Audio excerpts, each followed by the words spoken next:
നിങ്ങൾ call record ചെയ്യുന്ന സമയത്ത് ബീപ്പ് സൗണ്ട് അതുപോലെ തന്നെ അനൗൺസ്മെന്റ് ഒക്കെ കേൾക്കാറുണ്ടോ? അതായത് your call has been recorded എന്നൊക്കെ പറഞ്ഞിട്ട് ഇത് നിങ്ങൾക്കൊരു ശല്യമായിട്ട് തോന്നാറുണ്ടോ? എങ്കിൽ ഈ വീഡിയോ നിങ്ങൾ മുഴുവനായിട്ട് കാണുക. നമുക്ക് ഈ സൗണ്ട് ഒഴിവാക്കിയിട്ട് അങ്ങേ തലക്കുള്ള ആളുകൾക്ക് മനസ്സിലാക്കാൻ കഴിയാത്ത രൂപത്തിൽ കോൾ റെക്കോർഡ് ചെയ്യാൻ സാധിക്കും. ഇതെങ്ങനെയെന്നല്ലേ? എല്ലാ മൊബൈലിലും ഇത് സെറ്റ് ചെയ്യാൻ സാധിക്കും. ഇതെങ്ങനെ സെറ്റ് ചെയ്യാം, ഇതിന്റെ സെറ്റപ്പും കാര്യങ്ങളൊക്കെ നമുക്ക് ഇന്നത്തെ വീഡിയോയിലൂടെ വിശദമായിട്ട് കണ്ട് മനസ്സിലാക്കാം.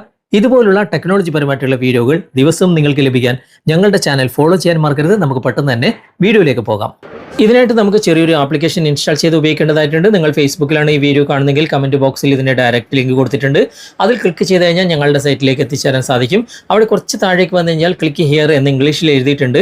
അവിടെ ക്ലിക്ക് ചെയ്ത് കഴിഞ്ഞാൽ ഈ ആപ്ലിക്കേഷൻ കാണാം, നിങ്ങൾക്ക് ഡൗൺലോഡ് ചെയ്യാം. ഇനി നിങ്ങൾ യൂട്യൂബിലാണ് ഈ വീഡിയോ കാണുന്നെങ്കിൽ ഡിസ്ക്രിപ്ഷനിൽ ഇതിന്റെ ഡയറക്റ്റ് ലിങ്ക് കൊടുത്തിട്ടുണ്ട്. അതിലൂടെ നിങ്ങൾ ഇൻസ്റ്റാൾ ചെയ്ത് ഉപയോഗിക്കുക. ഓപ്പൺ ചെയ്ത് കഴിഞ്ഞാൽ ഇവിടെ പ്രിഫേർഡ് എഞ്ചിൻ എന്ന് ഏറ്റവും മുകളിൽ കാണാൻ സാധിക്കും. അവിടെ എൻ്റെ മൊബൈലിൻ്റെ പേരാണുള്ളത്, സാംസങ് എന്നാണുള്ളത്. ഇനി നിങ്ങളുടെ മൊബൈൽ ഏതാണ് ആ ഒരു പേരായിരിക്കും ഇവിടെ കാണിക്കുക. ഓക്കെ, ഇനി നമുക്ക് ഇതേ ഓപ്ഷൻ തന്നെ മൊബൈലിൻ്റെ സെറ്റിംഗ്സിലൂടെയും എടുക്കാൻ സാധിക്കും. ഓക്കെ, നമുക്ക് ജസ്റ്റ് മൊബൈലിൻ്റെ സെറ്റിംഗ്സിലും ഇതേ ഓപ്ഷൻ എങ്ങനെയാണ് എടുക്കുന്നതെന്ന് നോക്കാം. ഞാൻ ജസ്റ്റ് ബാക്ക് വരികയാണ്. ബാക്ക് വന്നിട്ട് മൊബൈലിൻ്റെ സെറ്റിംഗ്സ് ഓപ്പൺ ചെയ്യുകയാണ്. മൊബൈലിൻ്റെ സെറ്റിംഗ്സ് ഓപ്പൺ ചെയ്തിട്ട് ഇവിടെ സെർച്ച് ബാറിൽ ഇവിടെ പ്രിഫേർഡ് എഞ്ചിൻ എന്ന് നിങ്ങൾ ടൈപ്പ് ചെയ്തിട്ട് സെർച്ച് കൊടുക്കുക. അങ്ങനെ സെർച്ച് കൊടുത്തു കഴിഞ്ഞാൽ ഇത് ഏറ്റവും മുകളിൽ ആ ഓപ്ഷൻ വന്നിട്ടുണ്ടാകും. അവിടെ നമുക്കൊന്ന് ക്ലിക്ക് ചെയ്യാം. ക്ലിക്ക് ചെയ്ത് കഴിഞ്ഞാൽ നേരത്തെ കണ്ട അതേ ഓപ്ഷനിലേക്ക് തന്നെ നമുക്ക് എത്തിച്ചേരാൻ സാധിക്കും. ഓക്കെ, ഇവിടെ ഏറ്റവും മുകളിൽ സാംസങ് എന്നാണുള്ളത്. നിങ്ങളുടെ മൊബൈൽ ഏതാണോ ആ ഒരു പേരായിരിക്കും അവിടെ ഉണ്ടാകുക. ആ എഴുത്തിൽ നിങ്ങളൊന്ന് ക്ലിക്ക് ചെയ്യുക. അപ്പോൾ ഇവിടെ ഏറ്റവും മുകളിൽ നിങ്ങളുടെ മൊബൈലിൻ്റെ പേരുള്ള ഭാഗത്തായിരിക്കും ഉണ്ടാകുക. അതിൽ നിന്ന് നിങ്ങൾ മാറ്റിയിട്ട് താഴെ കാണുന്ന TTLEXX എന്ന ഈ ഒരു ഭാഗത്തേക്ക് മാറ്റി കൊടുക്കുക.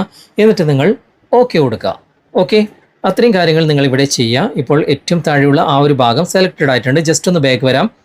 എന്നിട്ട് ഇവിടെ ആ ഒരു പേര് ഇവിടെ വന്നിട്ടുണ്ട് പ്രിഫേർഡ് എഞ്ചിനിൽ. ഓക്കെ, ഇവിടെ സ്പീച്ച് റേറ്റ് എന്ന ഭാഗത്ത് ഏറ്റവും ലാസ്റ്റിലേക്ക് മാറ്റി കൊടുക്കുക. അതിനുശേഷം പിച്ച് എന്ന ഭാഗം അതുപോലെ തന്നെ ഏറ്റവും ലാസ്റ്റിലേക്ക് മാറ്റി കൊടുക്കുക. ഓക്കെ, അപ്പോൾ ഇത്രയും കാര്യങ്ങൾ ഈ ഒരു ആപ്ലിക്കേഷനിൽ നിങ്ങൾ ചെയ്യുക. അതിനുശേഷം ജസ്റ്റ് ഒന്ന് ബാക്ക് വരാം.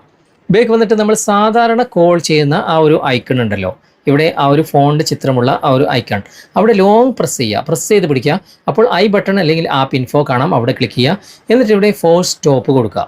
അതിനുശേഷം കുറച്ച് താഴേക്ക് വരാം. ഇവിടെ സ്റ്റോറേജ് എന്ന ഭാഗത്ത് ക്ലിക്ക് ചെയ്തിട്ട് ഇവിടെ ക്ലിയർ കേച്ച് എന്ന ഭാഗത്ത് ക്ലിക്ക് ചെയ്യുക. അതിനുശേഷം ക്ലിയർ ഡാറ്റ എന്ന ഭാഗത്ത് ക്ലിക്ക് ചെയ്തിട്ട് ഓക്കെ കൊടുക്കുക. ഇത്രയും കാര്യങ്ങൾ നിങ്ങൾ ചെയ്തിട്ട് നിങ്ങളൊന്ന് കോൾ ചെയ്ത് റെക്കോർഡ് ചെയ്ത് നോക്കൂ. ഒരിക്കലും തന്നെ മറ്റുള്ള അങ്ങേ തലക്കുള്ളവർക്ക് ഒരിക്കലും നിങ്ങൾ റെക്കോർഡ് ചെയ്യുന്നത് മനസ്സിലാകുകയില്ല. ആ ഒരു ബീപ്പ് സൗണ്ടും അതുപോലെ തന്നെ അനൗൺസ്മെൻറ്റും പോയിരിക്കും.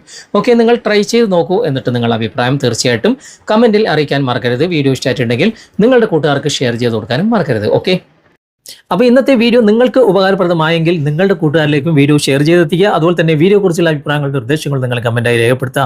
വീഡിയോ ഇഷ്ടമായിട്ടുണ്ടെങ്കിൽ ലൈക്ക് ചെയ്യാനും കമൻറ്റ് ചെയ്യാനും ഷെയർ ചെയ്യാനും മറക്കരുത്. ചാനൽ നിങ്ങൾ ഇതുവരെ ഫോളോ ചെയ്തിട്ടില്ലെങ്കിൽ ചാനൽ ഫോളോ ചെയ്യുക, സബ്സ്ക്രൈബ് ചെയ്യുക, ലൈക്ക് ചെയ്യുക, സപ്പോർട്ട് ചെയ്യുക. അടുത്ത നല്ലൊരു വിഷയവുമായി അടുത്ത അവസരത്തിൽ നമുക്ക് വീണ്ടും കണ്ടുമുട്ടാം. Thanks for watching. ബൈ.